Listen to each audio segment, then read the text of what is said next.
I think Ben, when it comes to payments, the big things we're focused on at Square are making sure that we're able to scale the business at the pace we need as customers' needs start to grow in complexity.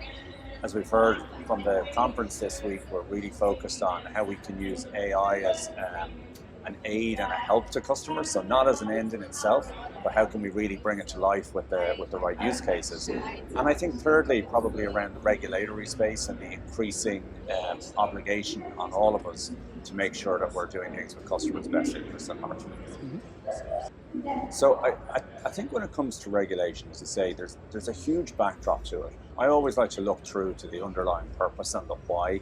So why is it there? Well, ultimately, we're handling other people's money.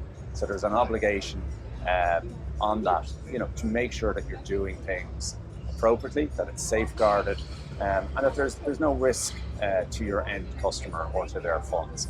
So when we look at the expanse of regulation, there's a lot of it. I think particularly over the last couple of years, it's felt, that it really is weighing down. If you were to print them all out, you're gonna have an awful lot of boxes of legislation and regulation to work through. But ultimately, I think they're all trying to zone in around the same thing, which is, do we really understand the business models that we have?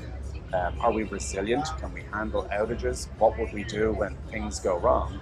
And looking forward, how do we start to think about that, not just within our own business, but of the very many partners that across the payments world everybody works with, because you're almost only as strong as the weakest link in that chain. So from a Square perspective, we take those obligations very seriously, but we always make sure that we're interpreting it in the right way to do the right thing for the customer, because you have to get that user experience right. You will only attract customers and grow and be able to scale your business if you're really able to offer a cutting edge user experience. So design, quality of product, absolutely critical to us, but we're really aware that it's a regulated space, and that's part of the entry to be able to effectively compete in that environment.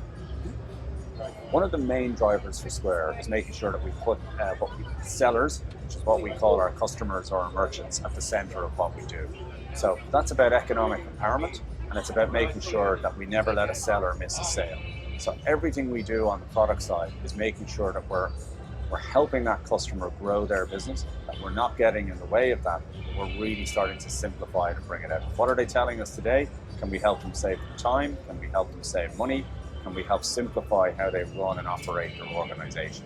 We focused a lot recently in certain verticals, particularly around food and beverage. And what we tried to make sure is that our products cover the full suite of what that customer's needs are, but also that we're anticipating what they're going to need next and trying to make that as intuitive as possible. Two things for me from Money 2020. One, brilliant to get everybody in one place so you can really get a good understanding of what's going on. And secondly, we're on the cusp of yet another revolution in terms of technology, AI, and where that's going to bring us. Really looking forward to see how it plays out.